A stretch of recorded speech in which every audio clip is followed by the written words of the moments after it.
Bhagavad Gita, capítulo 10, texto 6. Los 7 grandes rishis, o sabios, los 4 kumaras, que son 4 niños sabios que existían en las historias de la India, y también los manus son como Adán y Eva. Bueno, el primer ser de la India no se llamaba Adán, se llama Manu. Participan de mi naturaleza y nacieron de mi mente. De ellos procede esta raza.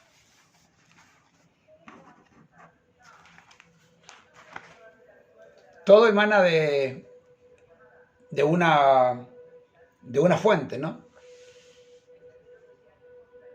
Dice, algunos creen que todo surgió de la nada. Y si te pones a poner un poco de nada en un tiesto, ¿no?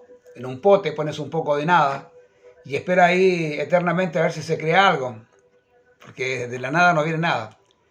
Hay un libro que se llama El origen de la vida, o La vida proviene de la vida, que es de mi maestro espiritual, donde se dan argumentos acerca de cuál es el origen de la vida.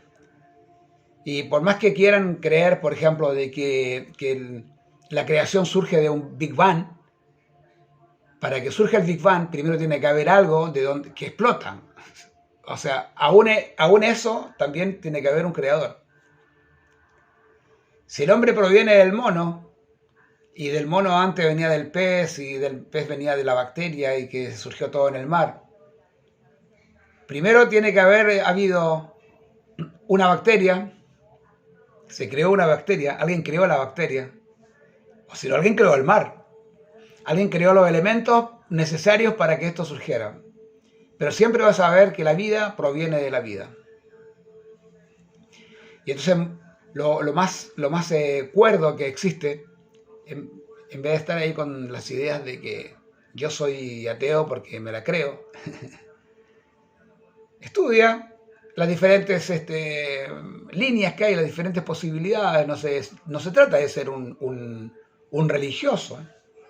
Aquí se trata de ser un rishi, un filósofo, un sabio. El estudio de este conocimiento no nos lleva a ser más santos o más creyentes.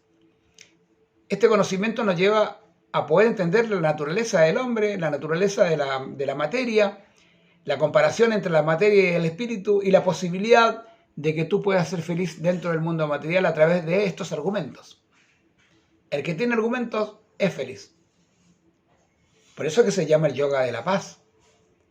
Porque una vez que tú tienes conocimiento y estás libre de rencor, libre de ego, libre de todas esas cosas negativas, lo que vas a lograr es paz.